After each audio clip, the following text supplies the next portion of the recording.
Seja bem-vindo à rede de segurança colaborativa Co-Security.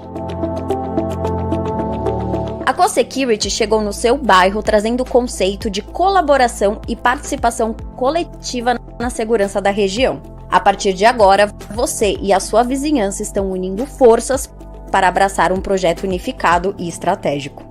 O conceito segurança colaborativa é muito mais do que monitorar as ruas com câmeras. É, na verdade, uma mudança cultural que une moradores, comerciantes e empresas com o objetivo de construir uma ampla rede de proteção para inibir que criminosos ajam nessa área. Com dezenas de câmeras monitorando ruas e calçadas, vamos construir uma verdadeira muralha virtual de proteção que irá afugentar a criminalidade para longe. Nossa central entra em contato com o poder público sempre que é demandada em uma ocorrência. E a polícia contará com as nossas imagens, captadas de vários ângulos e pontos estratégicos para auxiliar nas investigações e no combate ao crime. Nossos produtos estão disponíveis em 3 versões: Vision Tower, Wall Tower e Compacto. Todos eles trazem uma comunicação visual padronizada e ostensiva que mostra que nessa área existe uma rede de segurança profissional e organizada entre vizinhos. Munidos de QR Code, qualquer pessoa pode acessar nossa central e reportar um incidente. Assim que alertada, nossa equipe acessa as câmeras e inicia seu trabalho de auxiliar a polícia na identificação e até na detenção dos transgressores, levando as investigações para um novo patamar.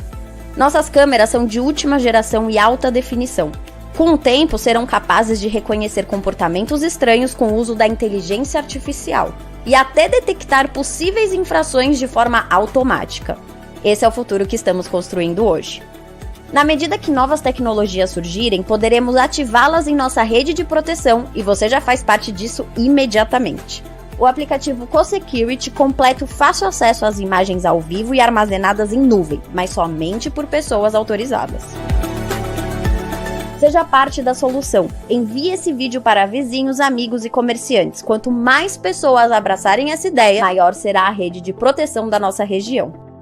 Queremos que as pessoas voltem a andar livremente e esse esforço pode ser de todos nós. Co-Security, as ruas de volta para você.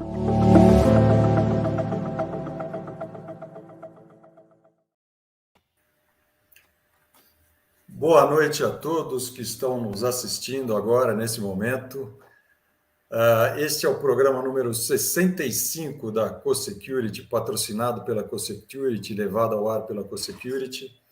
E hoje estamos com 2 presenças ilustres aqui, o Marcel, que é economista, especialista em segurança, há muito tempo atua na Co-Security, e o Pedro, que é especialista em atendimento pré-hospitalar e num programa chamado Stop the Bleed, que é o controle de hemorragias severas, um item muito especializado e muito importante. O Pedro Carvalho vai contar para a gente como é que é a atuação dele agora, né? E o que ele tem, de que maneira ele tem desenvolvido esse trabalho. Eu sei que ele dá muitos cursos de formação, dá palestras, e esse conhecimento vem lá dos Estados Unidos, e é um conhecimento muito especial que poderia ser abraçado por muitas entidades, como escolas, universidades. Me ajuda aí, Pedro, quem mais? Empresas de segurança, condomínios. Tudo bom? Tudo jóia, graças a Deus.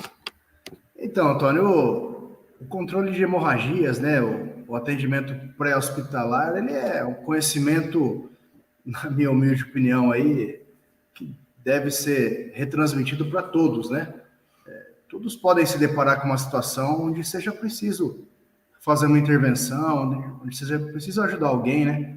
A gente que está no trânsito direto, acidente de trânsito, acidente residencial, a gama de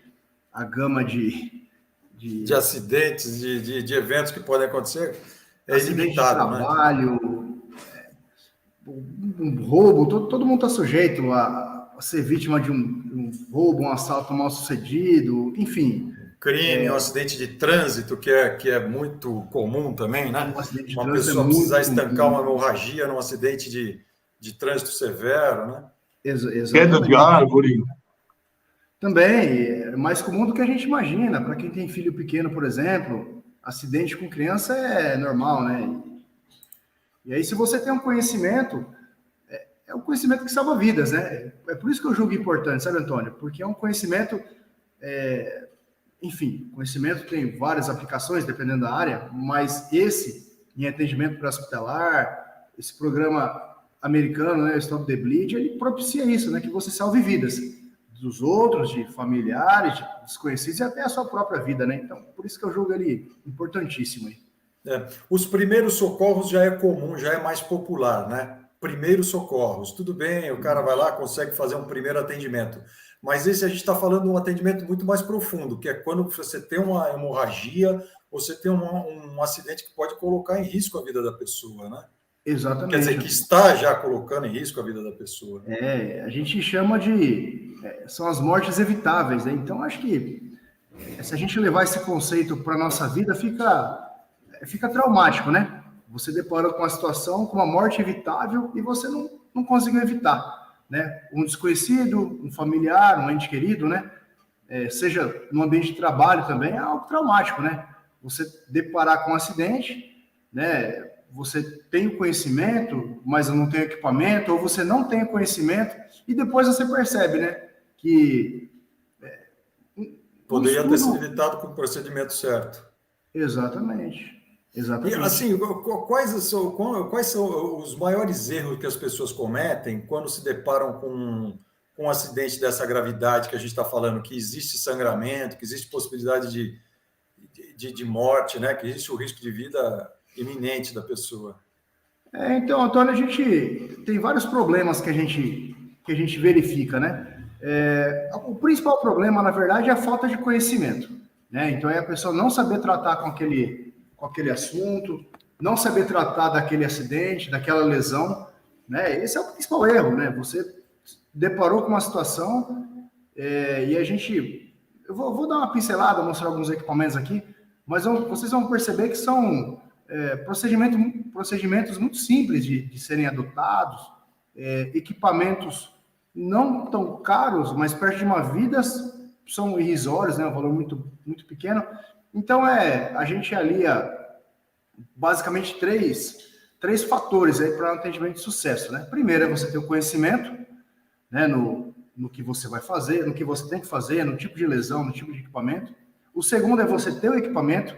Ter o equipamento é obrigatório, Antônio, para você prestar um atendimento correto. E o terceiro é essa própria mentalidade, né? Essa própria frieza de, no momento de risco, no momento de tensão, você saber fazer o que tem que fazer. Porque às vezes acontece também, né? A pessoa tem o conhecimento, tem o equipamento, mas ele não tem a frieza, ele paralisa. Isso é normal também, né? A pessoa que nunca raciocinou sobre o assunto, né? Não vou pensar nisso, eu não quero saber disso, porque nunca vai acontecer comigo, né? E aí, até a hora que acontece, você paralisa, não sabe o que fazer. No atendimento pré-hospitalar, Antônio, as pessoas às vezes confundem muito, né? É só um ralado, tudo bem, você não vai demandar nada muito, muito incisivo, né? Mas às vezes você se depara aí com uma hemorragia arterial, por exemplo, né? Que não é muito difícil de acontecer, não é um acidente doméstico, pode levar a uma hemorragia, e dependendo do vaso, da artéria que foi seccionada, o óbito vem em 2, 3 minutos. Então, nossa, quem vai atuar é quem está ali na hora, ou é a própria pessoa, e tem que ter o equipamento, né? A gente vai conversar um pouquinho aí sobre o torniquete, né? Vamos tirar algumas crenças populares que ainda existem sobre o torniquete, né? E, assim, existe o torniquete improvisado. Funciona, mas eu não apostaria nisso, né? Ele é mais demorado, é mais arriscado, a chance de dar errado é muito maior. Você tem um torniquete que ele foi feito para isso, foi testado para isso, e ele vai resolver seu problema, né? Então, uma pessoa treinada aplica um torniquete em 20, 30 segundos, né? Que é o tempo que você tem para salvar uma pessoa aí. Tá. Me diz uma coisa, eu conheço um item que, assim, que é bem divulgado, popular, que não é ainda o estágio da hemorragia. Quando tem um acidente grave, a orientação de quase todo mundo é não mexa na pessoa, deixa. Isso está correto? Depende, né? Eu vou usar muito essa palavra, né? Porque tudo depende. Por que a gente Porque existe a orientação de não se mexer na vítima, né, de acidente, por conta de lesão na coluna cervical, né? Cervical. Então, realmente, né, o ideal, se você não tem conhecimento, é você não mexer. Porque as pessoas querem mexer por mexer, Antônio. Então, a pessoa está acidentada no interior de um veículo, por exemplo. As pessoas querem tirar do veículo por tirar. Por que tirar do veículo? Né? Você precisa fazer uma mobilização que, sinceramente, nem é o ponto que eu julgo mais importante. Mas qual é a ideia de você não mexer na pessoa? É simplesmente você não mexer na coluna cervical dela. Então, se você tem um acidente qualquer, motociclista, vamos para o mais comum, ele já caiu, já tá no solo. O ideal realmente é não movimentar aquela pessoa de lugar. É o ideal. Porém, se ela tiver uma lesão grave no braço, se ela tiver uma lesão grave na perna, ou no próprio abdômen, você consegue fazer uma intervenção, você consegue prestar um atendimento profissional sem movimentar a coluna cervical. A cervical, tá. Isso. Assim, vamos entrar na imobilização? Não, a gente não precisa entrar na imobilização. Porque no acidente o resgate está chegando, o SAMU está chegando, e eles vão fazer a imobilização porque vão fazer o transporte. Agora, quem está junto, ou eu falo para vocês que a própria pessoa, né, que se acidentou, se ela perceber, tiver a frieza, o conhecimento, o equipamento, né, é o trinome aí que a gente vai bater nessa tecla, né, ela pode fazer o próprio autoatendimento sem gerar o risco de uma lesão na coluna cervical, uma terceira pessoa que também está passando. Esse mundo moderno, ele está mudando muito rápido, né, Antônio? Então, eu vejo isso, a gente vê isso, né? Você vê uma situação de uma pessoa passando por dificuldade, ao invés da gente tentar ajudar, independente da dificuldade, a gente vai filmar para poder, né, depois divulgar. A gente vê muito na rede isso, social. Né? A gente tem que começar a pensar sobre isso. Mas, voltando para o nosso tema, né? Realmente, o ideal é a gente não mexer na pessoa. Mas a gente, para prestar um atendimento pré-hospitalar, para salvar a vida dessa pessoa, estancando uma hemorragia, por exemplo, a gente pode mexer e não é isso que vai lesionar uma coluna cervical, por exemplo. Então, assim, por exemplo, no caso de um acidente, a pessoa teve um acidente, a gente tem 2 pontos para serem enviados, a questão da hemorragia e a questão da cervical. Então, você pode agir buscando estancar essa hemorragia sem mexer muito na pessoa e deixando a cervical lá dela quietinha, quer dizer, sem muita movimentação, para que você consiga deter esse primeiro risco, que é o da hemorragia intensa mesmo, e depois as pessoas mais especializadas vão imobilizar e vão desenvolver todo o trato com a pessoa para que ele possa ser encaminhado para um atendimento especializado, né? Exatamente, Antônio. Inclusive, a primeira orientação que a gente tem que dar para essa pessoa é não se mexe, fica parado, fica calmo e não se mexe. Porque se você se mexer, você pode se autolesionar. Agora, a gente... vamos para um outro ponto, né? Que de onde surgiu esse atendimento pré-hospitalar? Ele surgiu em guerra, né? Vários conhecimentos, várias tecnologias vêm da guerra, né? Então, nas grandes guerras, Primeira Guerra Mundial, por exemplo, a gente tinha um número de mortes muito grande, né? E por que a gente tinha muitos mortos, né? Às vezes o militar lá, o soldado, tinha um ferimento no campo de batalha, um ferimento simples, que não levava a óbito, porém, como ele estava no campo de batalha, sem a possibilidade de um cuidado, ele morria por conta daquele ferimento simples, né? Então, com isso, né, uma história bem rápida, né, foi trazendo o tratamento, né, que seria hospitalar, ele foi sendo trazido para dentro do campo de batalha, sabe? Então, por que eu estou trazendo essa história, né? Porque no campo de batalha,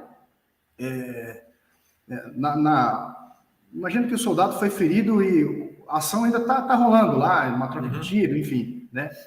Nesse ponto, segundo protocolos internacionais, né, ainda o correto é você estancar o ferimento, mesmo com esse confronto em andamento, né? Por quê? Porque a hemorragia, né, em confronto, em campo de batalha, né, é o carro-chefe aí de óbito, né?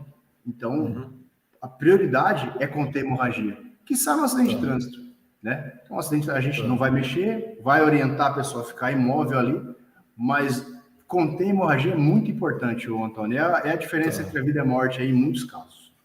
Você falou em Carvalho, 20 segundos, né? Essa questão também agora dos armamentos, aí a gente vê muito no Rio de Janeiro, né? Os armamentos mais pesados, longo alcance, também tem esse tipo de problema. E até os médicos são super preparados, né? Para esse tipo de cirurgias também, né? Exatamente, Marcelo. Hoje a gente observa aí na área, trazendo para a área policial também, grupos especializados, alguns saem, sim, com médicos treinados para atividade policial. Então, imagino que uma operação policial, você tem um médico inserido ali naquela patrulha, né? Para um eventual socorro a algum policial ferido. Isso aí é consolidado já no Brasil. E também a gente tem policiais com treinamento em atendimento pré-hospitalar voltado para o combate, né? Então, esse policial ele não é treinado simplesmente para estancar o ferimento, mas sim para saber o momento que ele pode chegar no policial que foi vítima e fazer esse tratamento, né? Também o atendimento pré-hospitalar tático, atendimento pré-hospitalar de combate, tem várias denominações diferentes, né? Ele foca muito nisso, né? E também não fazer novas vítimas, né? É prestar o atendimento, porém sem novas vítimas, né? Imagina que você tem um paramédico aí, um policial treinado em atendimento pré-hospitalar e ele é alvejado, né? Você tem um problema, né? Então, tem todo esse cuidado, né? Isso aí, na verdade, chama TC3, TCCC, né? Que o nome americano, traduzindo, seria atendimento pré-hospitalar de combate. Ele tem um protocolo muito interessante aí para isso, que é usado no mundo todo aí. Tá. Você falou, só retomando um número que você falou, que eu achei bem interessante, são 20 segundos entre o tempo de da pessoa ser ferida gravemente com uma hemorragia arterial e a pessoa morrer. É isso? Não, 20 segundos? Não, Antônio. Eu falo... os 20 segundos é um tempo padrão, 20, 30 segundos é um tempo padrão que a pessoa tem para colocar um torniquete. Uma pessoa com o mínimo treinamento, em 20 segundos consegue colocar um torniquete com eficiência, tá? Quando a gente fala em óbito, né, da lesão para o óbito, numa hemorragia mais grave, que é a artéria femoral na perna que a gente tem, né? Aí sim, um tempo mínimo aí, na verdade, máximo, né? São 2 minutos, né? Então, 2 a 3 minutos a pessoa já começa a ficar inconsciente, a perda de sangue é muito rápida, então você tem que atuar muito rápido. Então, ou seja, não dá tempo de chegar ao atendimento especializado, a equipe especializada. Definitivamente não, você Antônio. tem que agir para aguardar a equipe especializada, né? Exatamente. Então, perceba a gravidade, né? Se a gente for pensar por esse lado, Antônio, independente do local praticamente, um ferimento, um rompimento da femoral, por exemplo, não dá tempo de chegar no hospital, né? Não dá tempo de chegar no hospital, muito menos um atendimento especializado chegar. Pensando nisso, né? Todo mundo, se a gente for pensar nesse ponto, né? Todo mundo tem que ter um torniquete pronto e ter um treinamento básico para usar um torniquete, né? Sim, perfeito. E perceba que, por que os 30 segundos vai de tempo mínimo para colocar um torniquete? Porque se o ferimento foi em você mesmo, né? Você tem um tempo até perceber o ferimento, você tem um tempo até processar aquilo ali, e a perda de sangue é muito rápida, você começa a perder a consciência, então 30 segundos é um tempo, né? Entre você ter consciência do que está acontecendo, pegar o seu torniquete e aplicar, 30 segundos é o tempo que vai te salvar, né? Que te salvar, perfeito. Isso.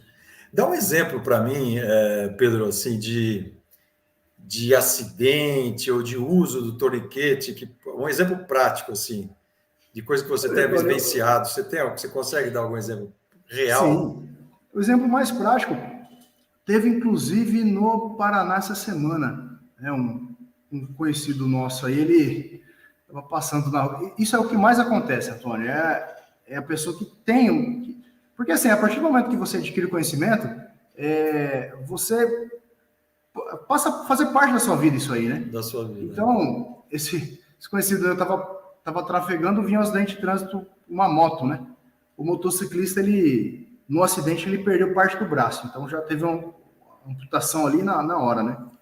E a amputação, imagina que os vasos e artérias são rompidos e é muito sangue. Jorra sangue. Jorra sangue. Então, a gente não tem outra alternativa, né? Nesse caso, ele fez uso do torniquete, fechou a torneira de sangue, né? Que é a expressão que a gente usa. Usou o torniquete, estancou o sangramento e aí acabou a pressa, Antônio. Acabou a pressa. Acaba a pressa, assim, né? Acabou. Aí você pode esperar chegar ao SAMU, pode subir na moto e dirigir até o hospital. Por quê? Porque se a sua lesão foi aquela do membro amputado, seja braço, seja perna, você colocou o torniquete e estancou o sangramento, você não tem risco de morte mais, risco de vida. Um braço amputado, a pessoa tem risco de morte? Com certeza, por conta da hemorragia. Desculpa a ignorância, mas que realmente eu não sei. Assim, sim, é normal. Perna eu imagino, pescoço eu imagino, mas braço também? Mas o braço também, Antônio, o braço também, por conta da hemorragia. É aquilo, né? A hemorragia intensa, mais intensa que a hemorragia mais intensa que a gente tem na femoral, na perna, é muito rápido, mas em qualquer outro ponto também tem o risco de morte, né? Não vamos nem por amputação, que é o mais drástico, né? Mas imagina um corte profundo que pegue veia ou artéria, você já vai ter o risco de morte já, né? Risco de vida, enfim. Não me importa. Você consegue dar, assim, eu não sei se é possível responder, mas tem como dizer mais ou menos qual seria o uso correto do torniquete? Sim, isso aí, inclusive, é uma questão que gera um pouco de polêmica, sabe, Antônio? Qual é o local ideal para colocar o torniquete, né? Então, o protocolo internacional, ele fala do ferimento entre 5 a 7 centímetros acima do ferimento. Né? Então, certo. Por que não logo acima do ferimento? Né? Porque a veia, a artéria, o vaso rompido, ele pode subir um pouco, né? Ele dá uma espremida. Então, você vai aí uns 10 centímetros acima do ferimento e coloca o torniquete.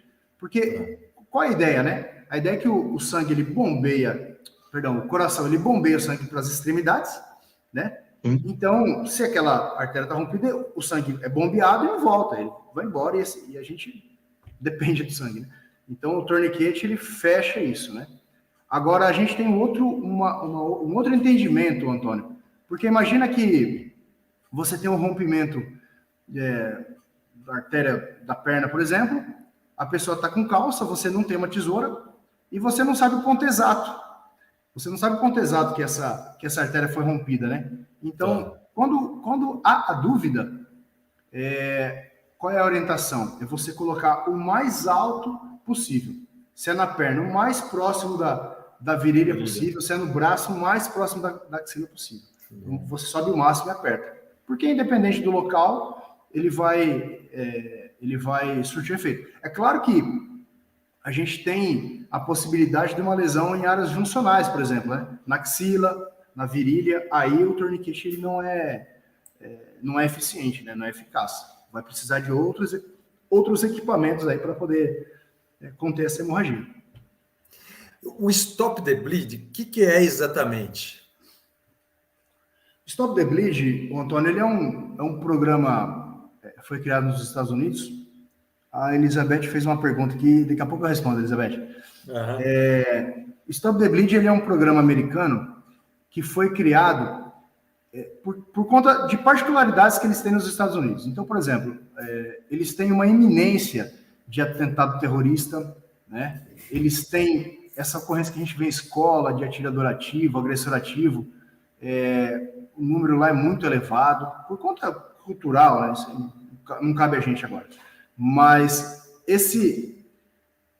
imagina que você é um professor, por exemplo. Né? Qual que é a preocupação do professor? É dar aula, né? O professor se preocupa em dar aula.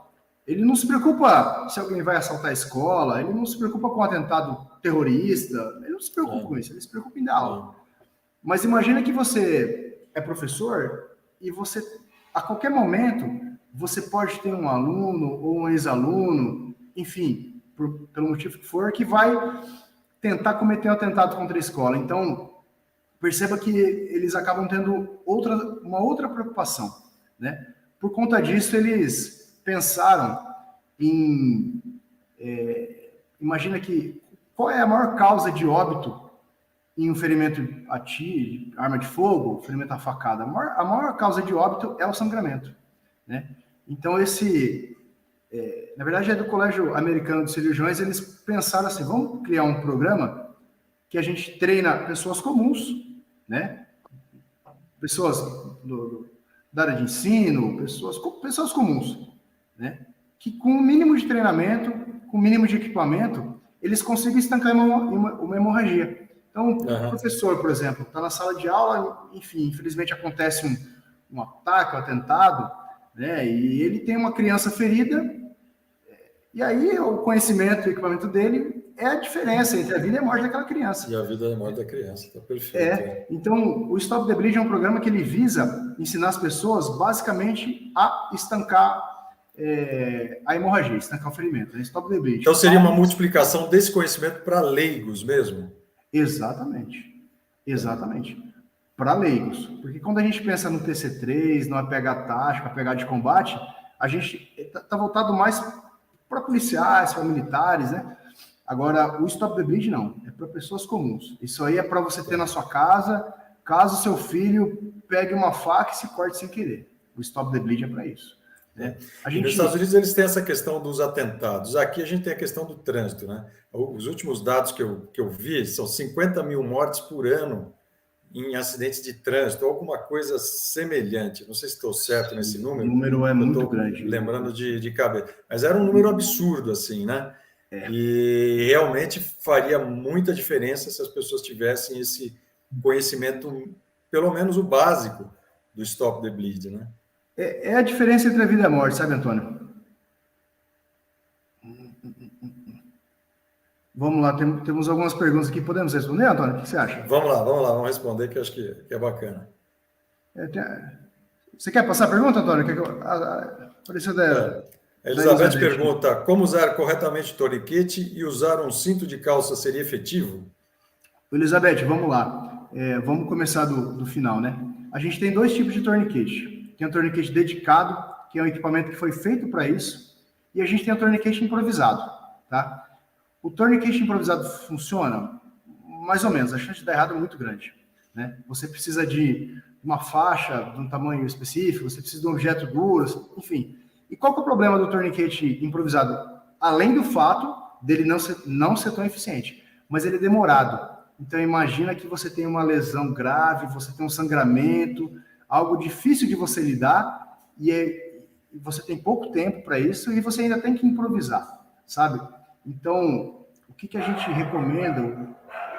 A gente recomenda fortemente aí é todo mundo ter o seu próprio torniquete, né? Eu tô com ele pronto aqui. Esse aqui é Temos várias marcas, né? É importante também a gente falar que não cair na tentação de comprar um torniquete do eBay, por exemplo, da China, e pagar R$40, porque é algo que não vai resolver sua vida. Serve para treinamento, mas para você usar efetivamente não vai funcionar. A gente tem vários, né, homologados, enfim, o valor é um pouco mais alto, mas faz a diferença. Esse é um torniquete nacional da Desmond, não estou fazendo propaganda, eles não me dão torniquete, mas eu uso e eu acho ele eficiente. Então esse é o porta-torniquete, você consegue colocar no cinto.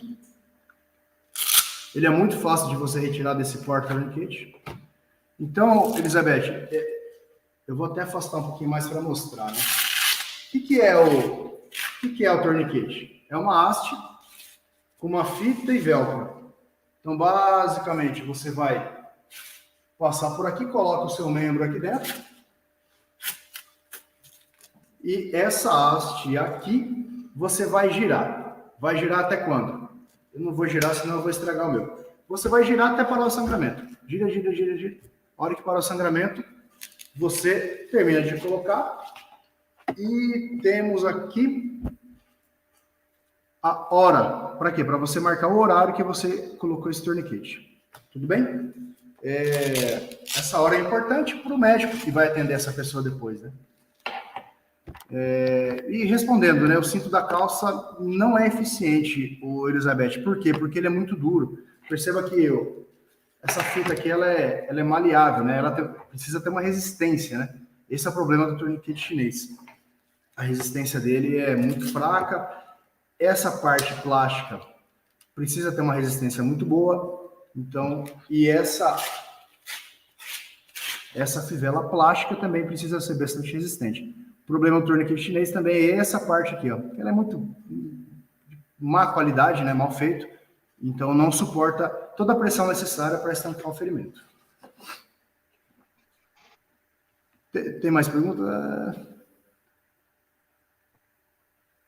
Estou lendo a pergunta do Alexandre aqui, Antônio.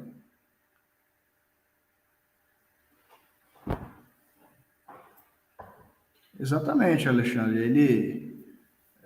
Hoje, algumas cidades, né, a gente tem cenários de guerra, né? Vamos para o Rio de Janeiro, que é o nosso principal exemplo, né? A gente tem guerra diária no Rio de Janeiro, né? Em algumas comunidades, alguns morros, né? Então, o conhecimento do policial e atendimento pré-hospitalar é essencial. Para quê? Para salvar a própria vida, né? A própria vida, alguma vítima que não tenha nada a ver, né? E por que não também o próprio infrator, né? A partir do momento que ele... boa pergunta aqui.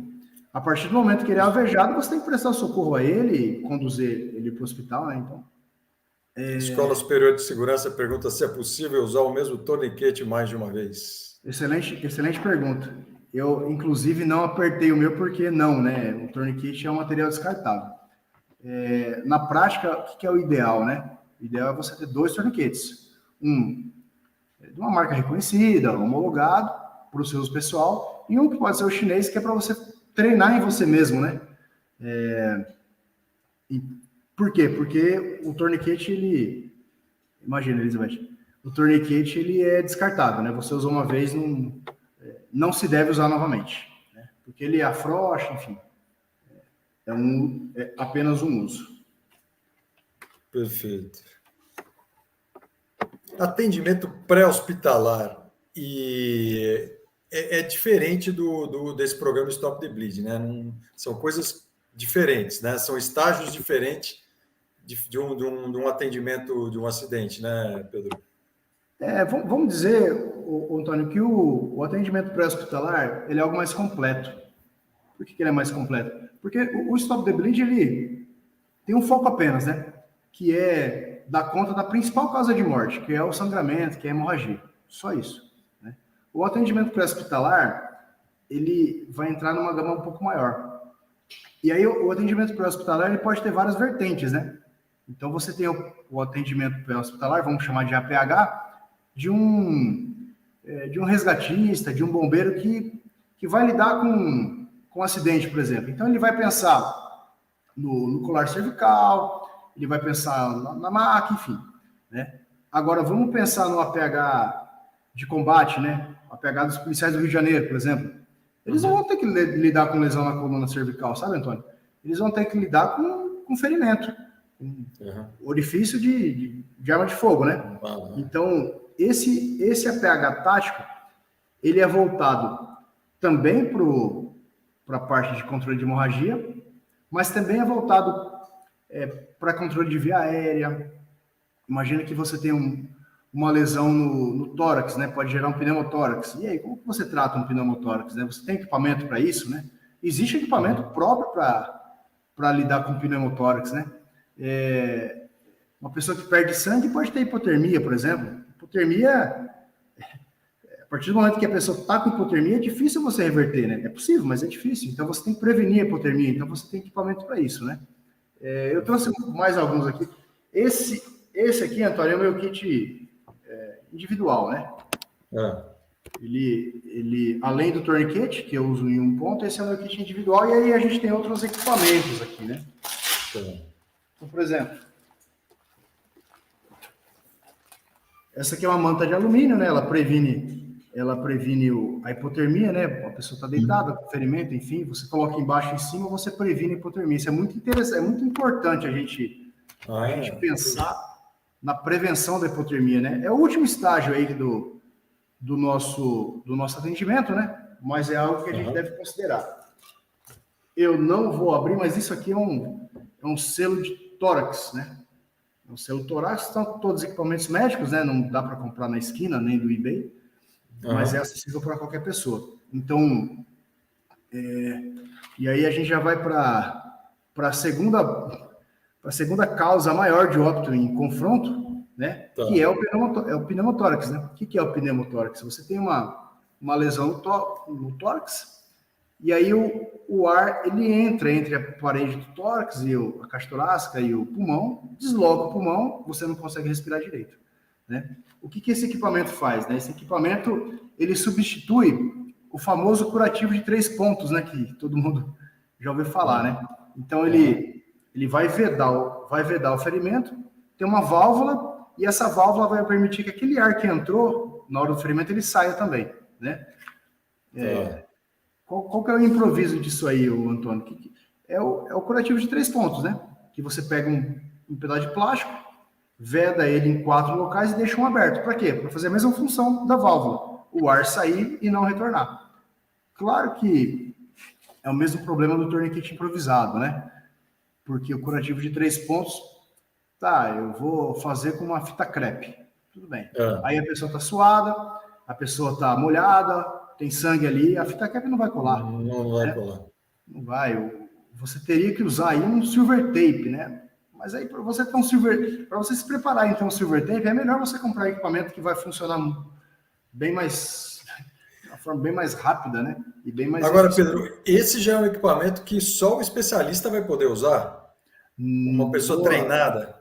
Boa pergunta, Antônio. Na verdade, não. O equipamento é muito simples de usar, né? Você vai abrir, eu não vou abrir o meu, mas você vai abrir, vai tirar a fita e vai colocar em cima do ferimento. Tá. Né?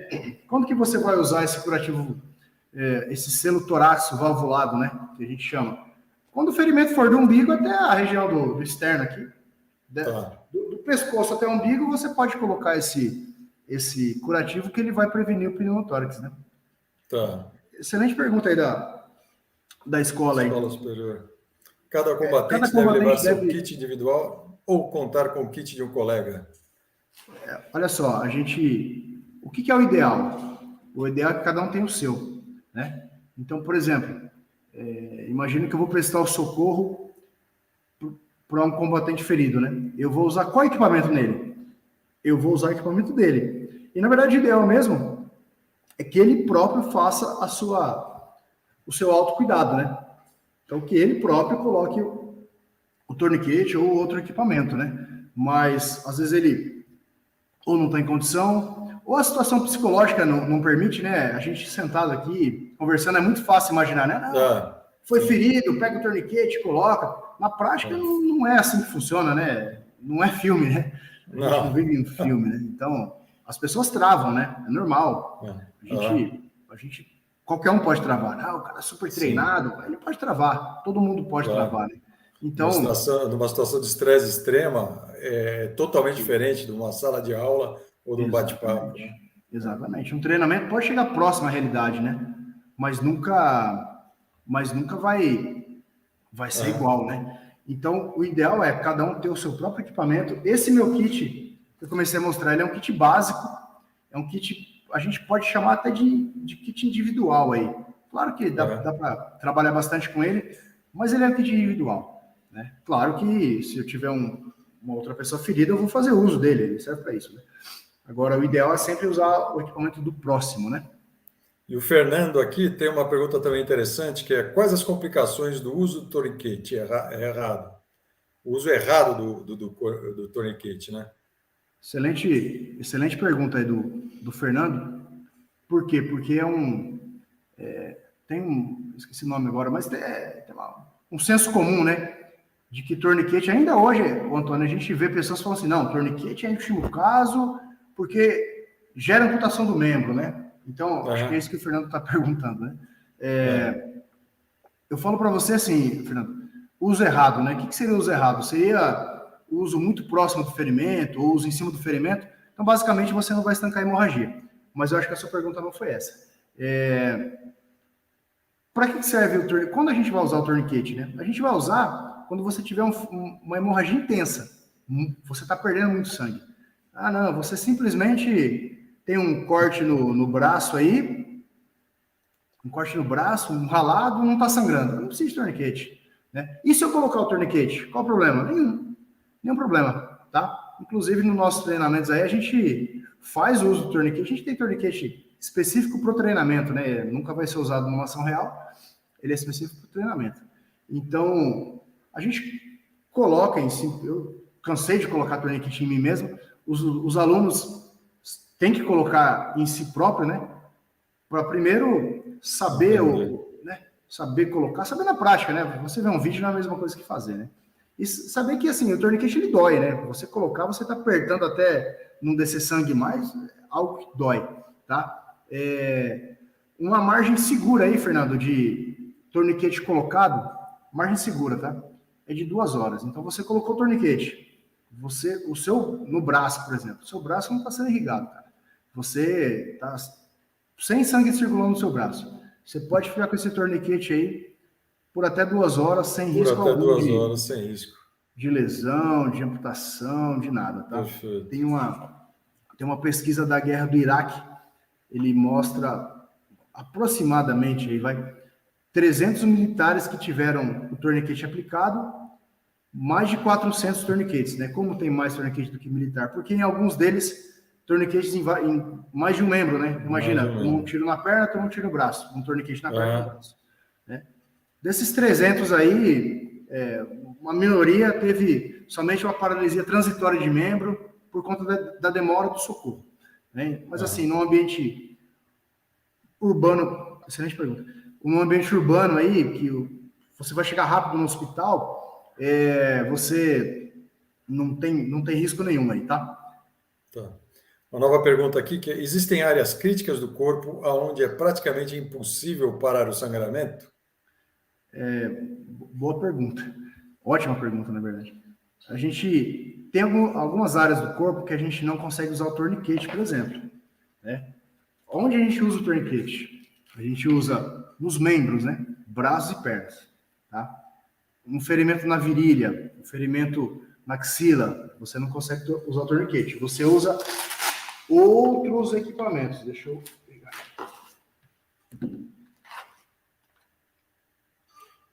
Por exemplo, essa aqui, ó, é uma gaze de combate, tá? Essa aqui é uma gaze de combate. É uma gaze, é uma faixa de gaze que tem agente hemostático. Esse agente, ele inibe, ele segura a hemorragia. Como é que funciona isso aqui, Antônio? Numa área de junção, né? Axila, virilha, né? Isso aqui você tem que pegar a ponta e enfiar dentro do ferimento. Preencher completamente o ferimento aí. Algo difícil de fazer, né? Você não vai conseguir fazer sozinho, dói, né? A gente consegue um ferimento no pescoço, por exemplo. A gente consegue usar isso aqui? Consegue. Toma um tiro no pescoço. Tá sangrando. Como é que você estanca a hemorragia dele? Com torniquete? Não, né? O pessoal brinca que torniquete no pescoço é só para sogra, só, né? Mas a gente consegue usar uma gaze com esse agente hemostático, né? Basicamente, você vai pegar a ponta dela e vai começar a colocar dentro do ferimento da pessoa. É fácil? Não é fácil. Fazer em si próprio, desconheço alguém que tenha. Carvalho, até teve um caso com um amigo meu, com aquelas linhas com cerol, né? Que ele na moto e cortou o pescoço. Isso daí nós já vimos vários casos, né? É um dos casos que você está falando, né? Sim. Esse preenchimento, né? Exatamente. Dependendo do grau, é que não vai ser um ferimento profundo, né? Vai ser um corte. E aí você tem um outro equipamento, que é a bandagem compressiva, né? Ou bandagem israelense. Que é uma bandagem que você coloca que ela faz pressão. Essa sim você consegue usar no pescoço. Na verdade, você não vai aplicar em volta do pescoço, você vai aplicar entre o pescoço e a axila, né? Você vai interromper somente um lado do pescoço, vai fazer a compressão, que é outra forma de controle de hemorragia, né? Mas, ô Carvalho, sim. E mais pegando um gancho aí na participação anterior do Alexandre, no caso do engasgamento, né, que é uma coisa muito comum, que a gente vê sempre o Copom aí com crianças, né, dando instruções. Eu recentemente vi no restaurante, eu não sei se foi a mesma mulher ou duas mulheres numa situação diferente, engasgando. E a outra pessoa foi lá buscar água. É o procedimento correto? Não é não. Olha só, o engasgamento parece uma besteira, né, Marcelo? Parece uma coisa de criança que engasgou com leite, mas eu vou ser sincero para você. A nossa vida hoje ela é muito corrida, né? Então eu estou aqui conversando na live com vocês, a gente está de olho no relógio, a gente tem compromisso. Sim. Até hora de dormir, a gente tá fazendo mil coisas, né? Então, quando você está se alimentando, normalmente, né, não é o ideal, mas acontece comigo, né? Eu estou me alimentando, muitas vezes, de olho no celular. Estou trabalhando e estou me alimentando. Eu estou prestando atenção na minha alimentação? Não estou. Então, assim, pode acontecer de você engasgar? Pode acontecer. Né? Não é nada de outro mundo, pensando na vida que a gente leva hoje, né? Uma refeição, para mim, tranquila, é sem mexer em celular, é sem ver televisão, é sentado, com calma, pelo menos 1 hora aí. Quando eu tenho e mesmo falando, né? Exatamente. Então, assim, o engasgamento, ele é uma realidade. A gente tem 2 maneiras de desengasgar, Marcelo. Uma delas é para desengasgar a criança, que você gira a criança ao contrário no seu braço, tapinha nas costas, com ela a cabeça voltada para baixo. Muito eficiente. O cupom da Polícia Militar aí tem milhares de ocorrências desse tipo, onde o atendente, por telefone, orienta a mãe e consegue desengasgar. Boa pergunta, Alexandre. Já que a gente volta nas perguntas aí.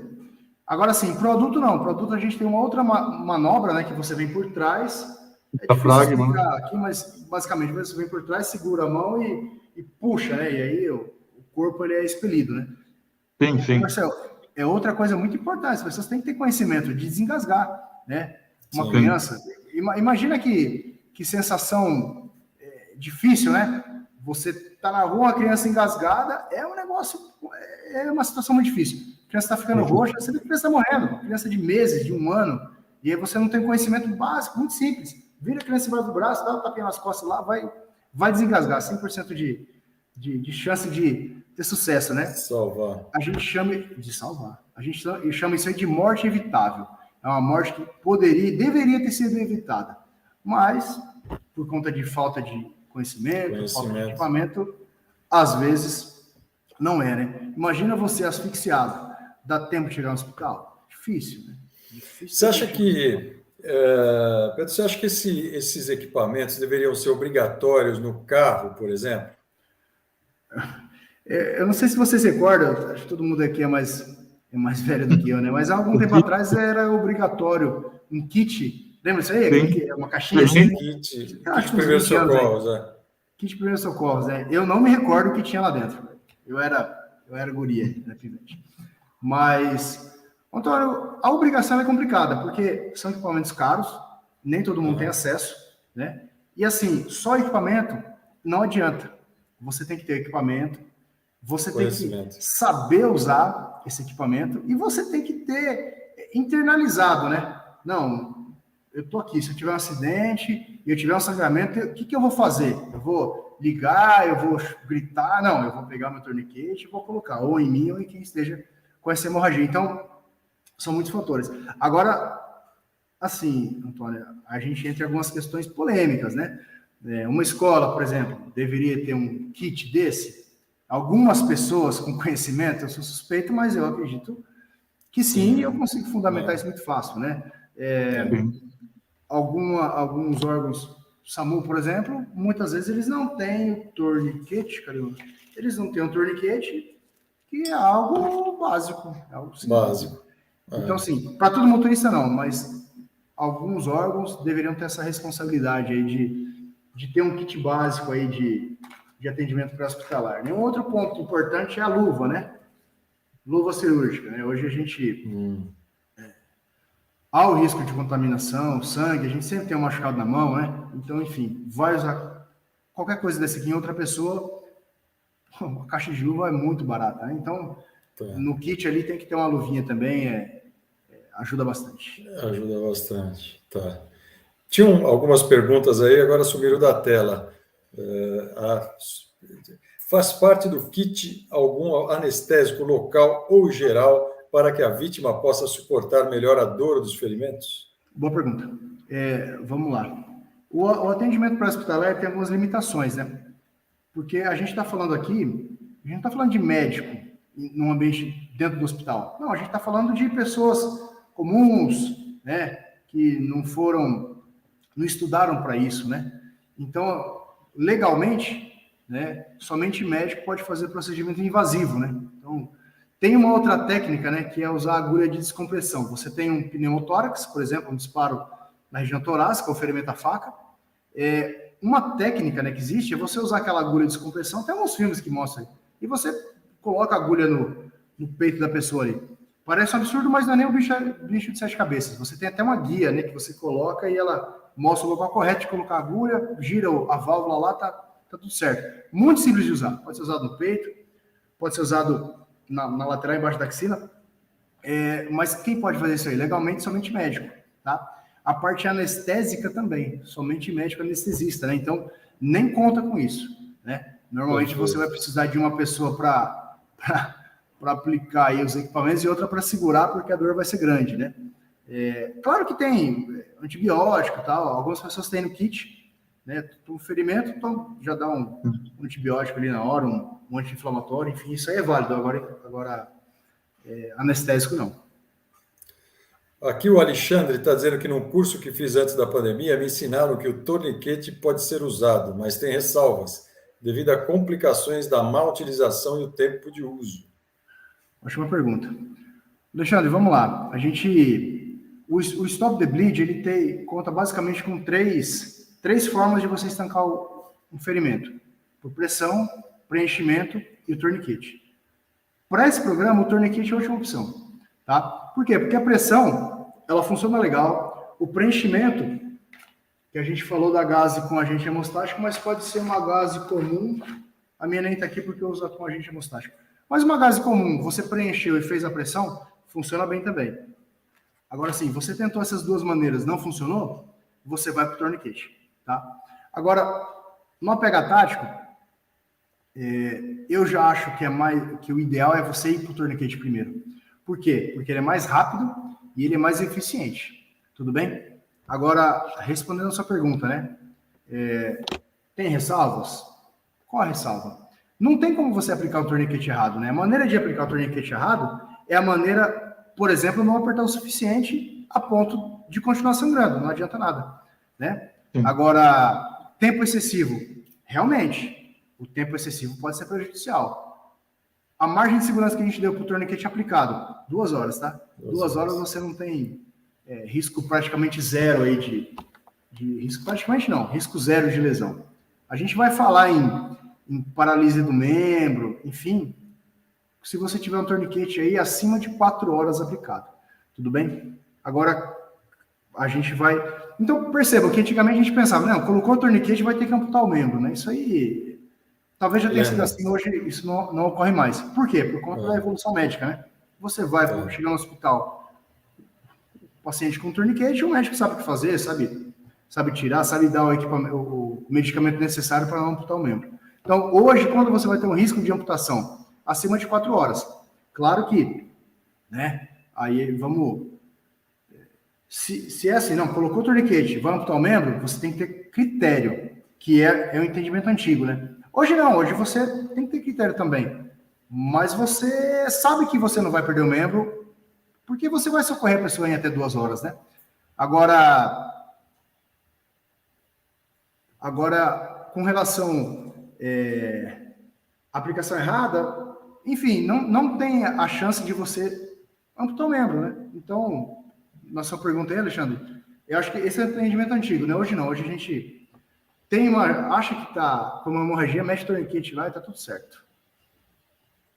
Legal. Bom, a gente está chegando perto do final do programa, né? Eu agradeço bastante aí a presença do Pedro Carvalho. Acho que ele elucidou vários pontos para a gente, muito interessante a entrevista. Aproveito para convidar ele uma próxima vez aí, que eu acho que ainda tem mais assunto que a gente em uma hora a gente não Bastante consegue coisa, né? abarcar tudo, né? Sim. Mas é um tema bem bacana e bem interessante ser abordado, né, Marcel? E até um pouco desprezado, né? A gente devia se interessar mais por esse tema, né? Desses atendimentos emergenciais, né, Marcel? Exato, Antônio. Bom, falando um pouquinho da CoSecurity, o Carvalho, o objetivo da CoSecurity é uma rede colaborativa, está certo? Padronizada. Temos mais de 2.000 câmeras aí no município de São Paulo. Já enviamos mais de 250 ofícios aos distritos policiais, né? Ocorrências de furto, roubo, acidente de trânsito, estelionato, perdi um pet. Então, são vários tipos de ocorrência, né? E muito importante também, tivemos a participação da Elizabeth, que ela trabalha na nossa central de monitoramento, né? E atende, né, esse tipo de ocorrência. Então, essas emergências de saúde e esses acidentes de trânsito, né, principalmente acidentes de trânsito aqui em São Paulo, né, então temos todo um protocolo, né, para quem vai ligar, se vai ligar para a Polícia Militar, SAMU, bombeiros, né, então eles têm todo esse treinamento, todo esse protocolo. E sempre visando, né, essas câmeras, inibir ações criminosas, né, trazendo uma sensação de segurança para as ruas. Um pouquinho complexo, estamos trabalhando os analíticos de vídeo, né? Mas tem alguns casos de carro na contramão, moto em cima da calçada, uma aglomeração em determinado horário, né? Então, sempre trabalhando nesse sentido aí. E temos 3 soluções, né? Que é o Vision Tower, que é um poste, o Wall Tower, que é um poste cortado no meio ali, né? Um totem, e um equipamento compacto, né? Que tem uma rede padronizada, com as imagens armazenadas em nuvem, né? E sempre que somos solicitados, né, incentivamos, né, e alertamos para a importância do boletim de ocorrência, tá certo? Ocorrência, tá certo? Pessoais, todo o boletim para a gente passar o processo mais completo possível, né, para os distritos policiais, eventualmente para a Polícia Militar. Já teve algumas ocorrências que nos solicitaram a imagem para ver qual o procedimento adotado pelos militares, né? Então, também levamos ali o dossiê completo, um trabalho exemplar executado pela Polícia Militar, ali na região da Consolação. Então, estamos à disposição. E já quero deixar para você, o Carvalho, esse agradecimento da CoSecurity, dicas valiosas aí, muito importante aí no nosso retorno, né? Obrigado ao Antônio também pela condução excelente do programa. Obrigado. E, como ele disse, né? Vamos fazer em breve aí um outro programa que foi muito importante. Faltou tempo, né? Bastante mas eu acho que para desenvolver. Mas eu acho que ficou bem claro, né? Alguns pontos aí ficaram bem claros, né? Um treinamento básico aí, Marcelo, a gente vai falar em coisa de um dia, né? Em um dia a gente consegue desenvolver legal a parte do Stop the Bleed, né? Claro que em uma hora a gente não ia conseguir esgotar o assunto, né? Mas é um assunto muito interessante. Não, mas é para dar uma noção, né? E eu mesmo não conhecia esse termo. Pesquisei, né? Eu comentei com o Antônio, falei, poxa, um tema bastante importante, né? Porque tem nosso pessoal do monitoramento ali por trás, que às vezes está acompanhando também as ocorrências, mas não sabe de todos esses procedimentos. Então, acho muito, muito valiosa essa informação. E você só percebe a valiosidade desse tema a hora que você mergulha e começa a extrair informação mesmo, né? Que aí começa a aparecer a real necessidade desse tipo de conhecimento para você poder atuar num momento de emergência, né? Exatamente. E eu agradeço aí, Marcel, Antônio, o pessoal da CoSecurity aí, pela oportunidade, né, da gente divulgar o tema. Como eu falei durante a live aí, eu acho que é importante, não divulgando em causa própria, né, mas é um assunto que salva vidas, né? Claro. Em jogo, então a gente, vocês veem, equipamento simples, uso muito simples, conhecimento, em um dia a gente esgota o assunto, tá? De forma bem teórica, prática, né? Então, falando no seu lado profissional aí, Pedro, você tá disponível para palestras, para cursos, para, por exemplo, universidades, condomínios, empresas que queiram formar a sua equipe, né? e trazer um pouco de luz para esse assunto nas equipes que precisam, você está disponível, né? Exatamente, Antônio. Estamos disponível. Palestra, curso, formação, a gente vai depender da demanda, né, do que o interessado quiser. Às vezes, muita gente, pouco tempo, o que não é ideal, mas a gente consegue dar uma explicada boa, mas um grupo pequeno, né, tendo um dia completo, a gente consegue montar um curso. Um tema muito interessante. A gente consegue fazer a formação aí bem completa, sabe, Antônio? A pessoa vai sair sem dúvida, sabendo usar todos os equipamentos, sabendo montar um kit ideal ali para ter de uso individual, consegue montar um kit de uso coletivo também, né? A gente trabalha com esse lado também de palestra, escola, condomínio, grupo do bairro, né? A gente foi bastante procurado, né, no começo do ano aí por escola, né? Escola pública, escola particular, por conta dessas ameaças que tivemos aí de agressores ativos, né? Atentados em escola. Então, gerou uma preocupação grande, né? Não é motivo para pânico, mas é motivo para a gente pensar em se preparar, né? Pensar e se acontecer? Eu estou preparado, sim, eu sei o que fazer. Pô, imagina um professor, um funcionário de escola que é responsável pelo aluno, né? E aí ele, sim, tem um aluno com ferimento simples ali e ele tem uma morte evitável na mão dele. Imagina que situação complicada, né? E aí você não tem conhecimento, porque você não correu atrás, não se interessou, você não tem equipamento, não queria estar na pele dessa pessoa, né? Então a gente, sim, trabalha por esse lado também, sabe? Carvalho, se quiser deixar o seu contato, fique à vontade aí, né, Antônio? Como o pessoal te encontrar, no Instagram ou telefone. O nosso Instagram, que é o Instagram profissional, né? Vai ser difícil chama Proeliator _training _center, tá? Se digitar Proeliator ali na busca do Instagram, eu vou tentar colocar aqui, aguenta aí. Tá.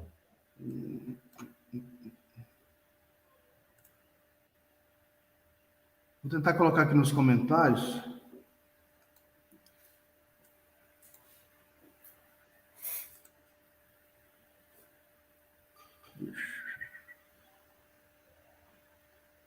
Eu não estou conseguindo logar aqui, que eu não estou logado nesse computador. Mas, o Carvalho, depois, no próprio link no YouTube, eu posso colocar os contatos que eu já vi no Instagram, o seu contato, e eu coloco ali. Fica bem tranquilo para quem quiser pesquisar e entrar em contato. Bacana. Depois eu entro lá nos comentários, eu coloco também o contato lá. Quem quiser tirar mais dúvidas, eu vi que ficaram bastante dúvidas aí. Quem quiser tirar mais dúvidas, entrar em contato, é só chamar lá no Instagram ou no WhatsApp que a gente já conversa. Perfeito. Ok? Então é isso, Marcelo. Vamos despedir da turma aí? Então cumprida aí. Foi excelente, Antônio. Cumprida. Legal. Uma boa noite a todos. Eu agradeço, Marcelo. Boa noite a todos também. E até o próximo. Não perca o próximo episódio aí, que a gente vai divulgar já, em breve. Beleza. É isso aí. Próxima quarta-feira, às 20 horas. Uma boa noite a todos. Boa noite. CoSecurity é uma startup de tecnologia que, através do compartilhamento de câmeras de vigilância e central 24 horas, amplia o conceito de segurança privada para a segurança colaborativa. Somos a mudança que você esperava para trazer mais tranquilidade para a sua região. CoSecurity, as ruas de volta para você. Bacana.